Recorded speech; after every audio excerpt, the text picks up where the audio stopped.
సాయిరామ్. సమర్థ సద్గురు సాయినాథ్ మహారాజ్ కీ జై. ముందుగా మన సాయి కుటుంబ సభ్యులందరికీ నమస్కారం అండి.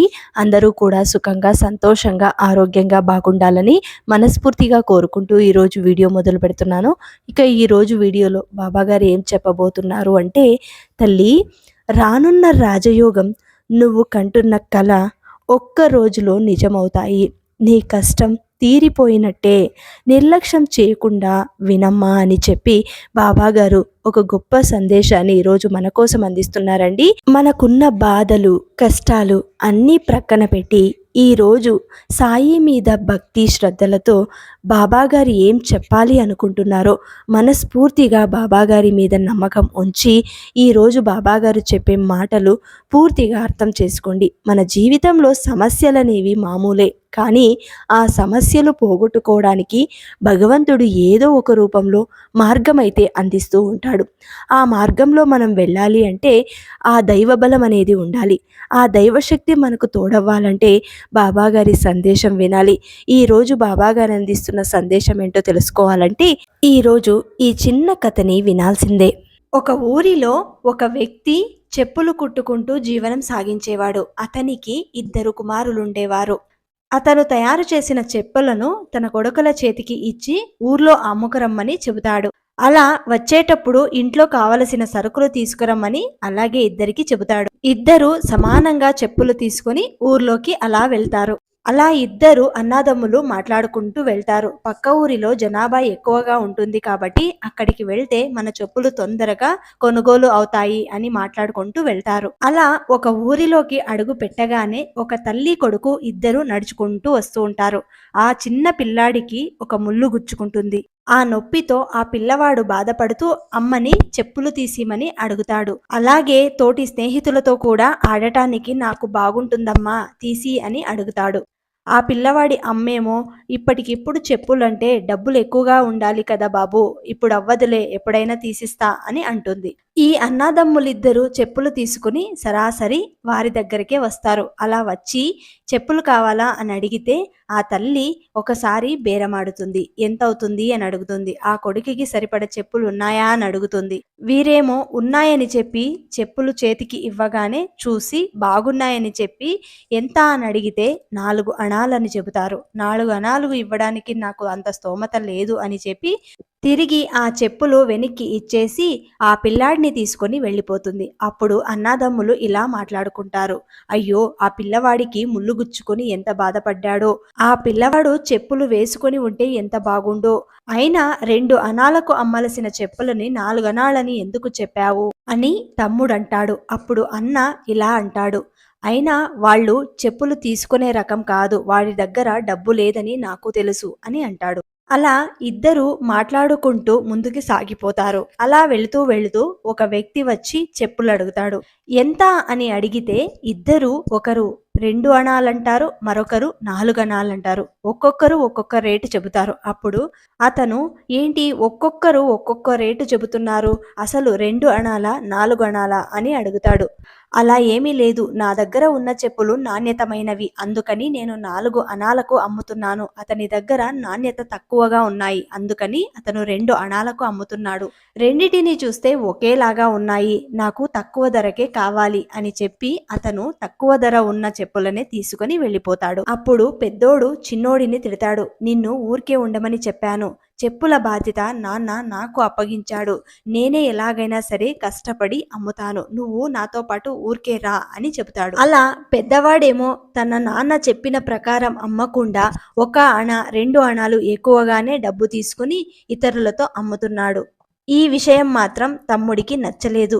అయినా సరే వాదలాడుకుంటూ ఇద్దరు సరాసరి అమ్ముకుంటూ ఇంటికి బయలుదేరతారు. అలాగే వాళ్ళ నాన్న చెప్పిన ప్రకారం దారిలో కొన్ని సరుకులు తీసుకొని ఇంటికి బయలుదేరతారు. అలా చేరుకున్న తర్వాత వాళ్ళ నాన్నకు సరుకులు తెచ్చిన అలా ఇంటికి చేరాక వాళ్ళ నాన్నకు సరుకులు తెచ్చి ఇచ్చి మిగిలిన డబ్బును కూడా చేతికిస్తారు. తమ్ముడు వాళ్ళ నాన్నకు విషయం జరిగిందంతా వివరిస్తాడు.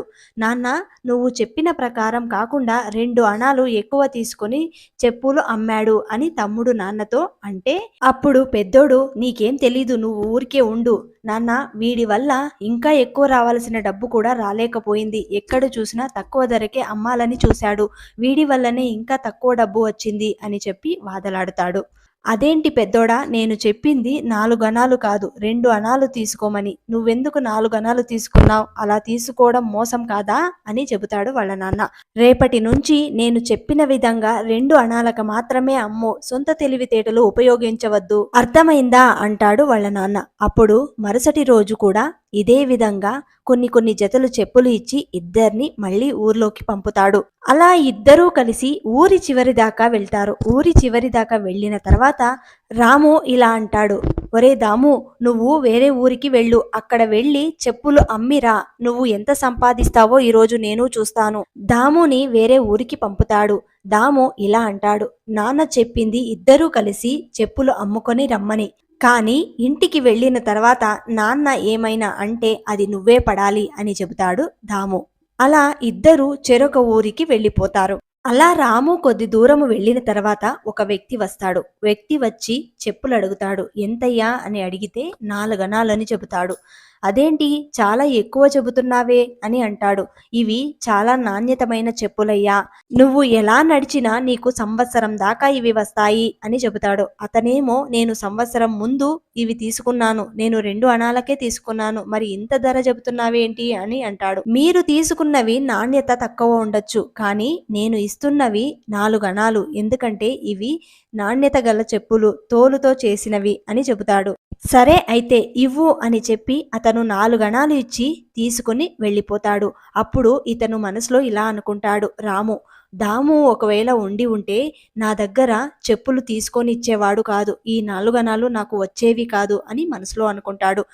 తర్వాత దాము కూడా వేరొక ఊరిలో అలాగే చెప్పులు అమ్మడం మొదలుపెట్టాడు. కానీ దాము మాత్రం తీసుకెళ్లిన చెప్పులన్నీ 2 అణాలకే ఒక్కొక్క జత అమ్మి వేస్తాడు. అలా అమ్మిన తర్వాత ఆఖరిగా ఒక చిన్న పిల్లవాడి జత చెప్పులు మాత్రం మిగిలిపోతాయి. ఈ జత చెప్పులు అమ్మడం చాలా కష్టమే, అయినా ప్రయత్నిద్దామని చెప్పి అలా వెళుతూ ఉండగా మళ్ళీ ఆ తల్లి కొడుకులిద్దరూ తారసపడతారు. అప్పుడు ఆ పిల్లవాడు తన తల్లి దగ్గర నాకు మళ్ళీ చెప్పులు కావాలి అని చెప్పి మారం చేస్తాడు. అలా మారం చేస్తూ చేస్తూ తన దగ్గరికి వెళ్తారు. దూరం నుంచి గమనించిన దాము ఇలా అంటాడు, అమ్మా, ఆ పిల్లవాడు ఎన్నో రోజులుగా నీకు చెప్పులు తీసిమని అడుగుతున్నాడు. తీసియొచ్చు కదా అని అడగగా అప్పుడు ఆ తల్లి ఇలా అంటుంది, తన తోటి పిల్లలందరూ చెప్పులేసుకుని ఆడుకోవడం చూసి ఈ పిల్లవాడు కూడా కావాలని అంటున్నాడు. కానీ నా దగ్గర అంత స్తోమత లేదు. మేము ప్రతిరోజు కూలి చేసుకుని అన్నం తినేవాళ్ళం అని అంటుంది. ఇప్పుడు దాము ఇలా అంటాడు, అమ్మా, వీటి విలువ 2 అణాలు. మీకు 1 అణాకే ఇస్తాను, తీసుకుంటారా అని అడిగితే అప్పుడు ఆమె ఇలా అంటుంది, అదేంటి, నిన్న నీతో పాటు ఇంకొకరు వచ్చారు కదా, అప్పుడు మీరు చెప్పింది 4 అణాలు, ఇప్పుడేంటి 2 అణాలని చెప్పి 1 అణాకే ఇస్తానంటావేంటి అని అంటుంది. అప్పుడు దాము అంటాడు, మీ పిల్లవాడు సంతోషంగా ఉండాలని ఎప్పటినుంచినో వాడి కోరికగా ఉంది కాబట్టి నేను ఇవ్వాలనుకుంటున్నాను, తీసుకోమ్మా అని అంటాడు. అప్పుడామె 1 అణా ఇచ్చి ఆ చెప్పులను తీసుకుంటుంది. అలా తీసుకోగానే ఆ పిల్లాడికి ఎక్కడలేని సంతోషం వస్తుంది. ఆ సంతోషం చూసిన దాము కూడా ఎంతో సంతోషపడి అక్కడి నుండి వెళ్ళిపోతాడు. ముందుగా తన అన్నని రాముని కలుద్దామని చెప్పి వెళ్తూ ఉంటాడు. దాము అక్కడికి చేరుకోగానే తన అన్న అప్పటికే వచ్చి అక్కడ కూర్చొని ఉంటాడు. ఏరా, ఇంతసేపా 6 జతల చెప్పులమ్మడానికి అని అంటాడు. నేనొచ్చి గంట సేపయ్యింది. నా 6 జతల చెప్పులని 20 అణాలకు అమ్మాను. మరి నువ్వెంతకమ్మావు అని అడుగుతాడు. అప్పుడు దాము అంటాడు, నేను 6 జతల చెప్పులకి 11 అణాలు తీసుకున్నాను. నాన్న చెప్పిన ప్రకారంలో 1 అణా తగ్గింది అని అంటాడు. అందుకేరా నీతో పాటు నేను రాకుండా ఉండేది అని చెప్పి, సరే ఈ రోజు నాన్నకు ఏం సమాధానం చెబుతావో చెప్పు అని ఇద్దరూ కలిసి ఇంటికి బయలుదేరతారు. అలా చేరుకున్న తర్వాత వాళ్ళ నాన్నకు విషయమంతా ఇద్దరూ కలిసి వివరిస్తారు. ఇలా వివరించిన తర్వాత వాళ్ళ నాన్న రాముతో మళ్ళీ ఇలా అంటాడు, ఎందుకు నేను చెప్పిందేమి 4 అణాలు కాదు 2 అణాలకే అమ్మమని చెప్పాను కదా, మళ్ళీ ఎందుకు ఇలా చేశావు అని అంటాడు. అప్పుడు నాకు కావలసింది డబ్బు నాన్న, డబ్బు ఎక్కువగా తెస్తే మీరు మెచ్చుకోవాల్సింది పోయి ఇలా తిట్టడం ఏం బాలేదు అని చెబుతాడు.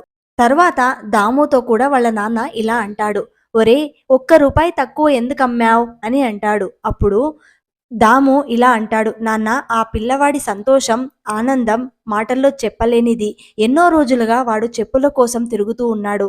అందుకోసం ఒక్క రూపాయి తక్కువైనా పర్వాలేదు అని చెప్పి నేను ఇచ్చేసి వచ్చాను అని అంటాడు. అలా కొద్ది నెలలు గడిచిన తర్వాత రాము దాము వాళ్ళ నాన్న కాలం చేస్తాడు.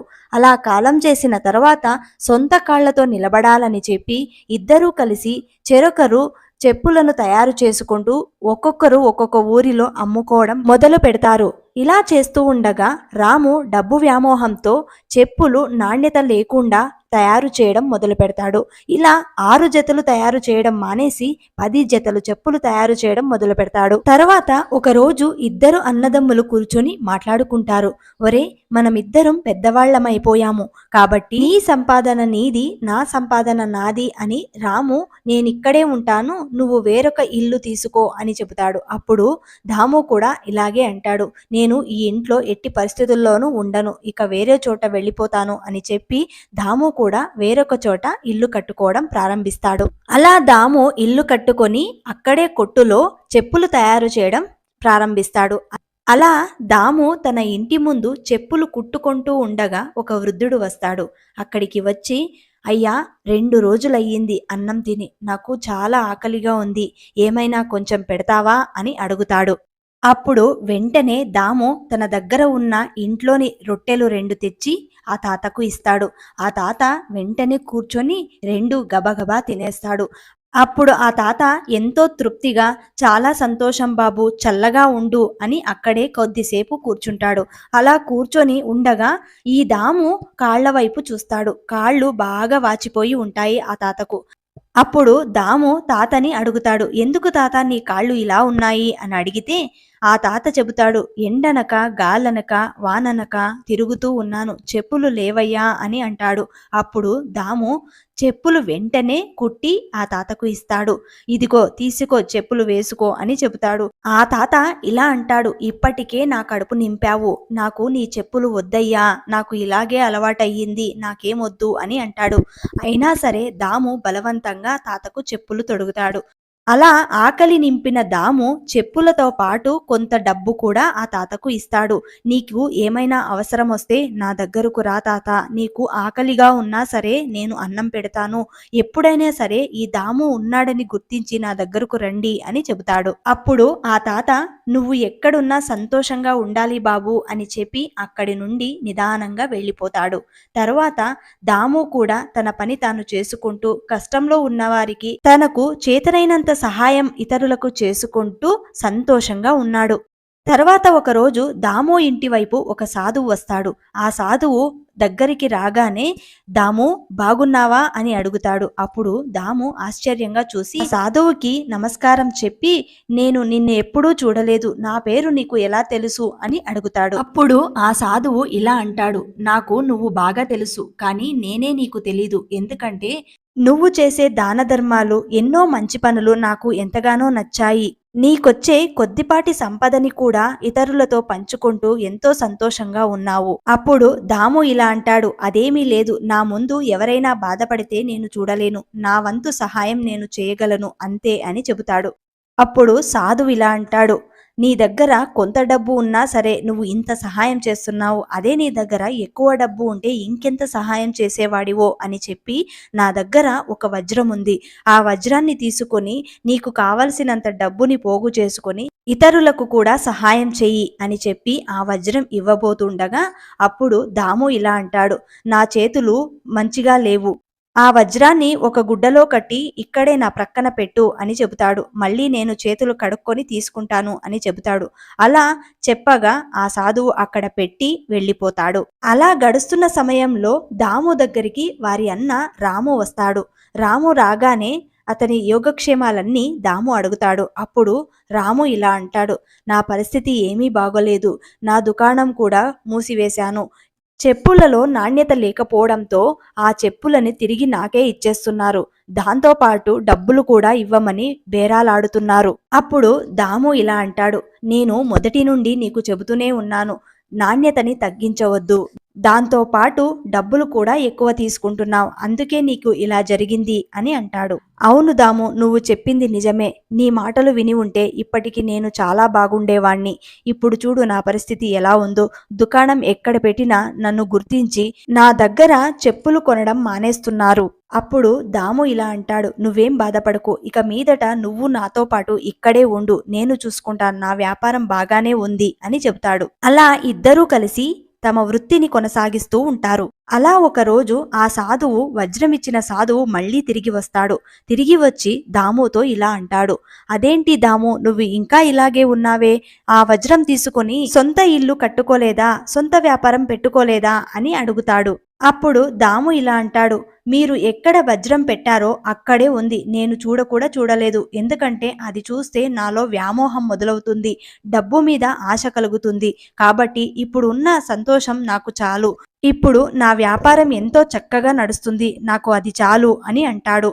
అప్పుడు ఆ సాధువు, చాలా సంతోషం, నీకు మంచి భవిష్యత్తు ఉంటుంది, నీ జీవితంలో అందరూ నీకు అయిన వాళ్లే ఉంటారు, నువ్వు ఇలాగే 10 మందికి సహాయం చేస్తూ సంతోషంగా ఉండు అని చెప్పి ఆ సాధువు అక్కడి నుండి వెళ్ళిపోతాడు. ఇక అప్పటి నుండి రాము కూడా ఎలాంటి అన్యాయం చేయకుండా దాముతో పాటు కలిసి అక్కడే ఉండి నివసిస్తూ తన వృత్తిని కొనసాగిస్తూ ఇద్దరూ కలిసి చక్కగా జీవనం కొనసాగిస్తారు.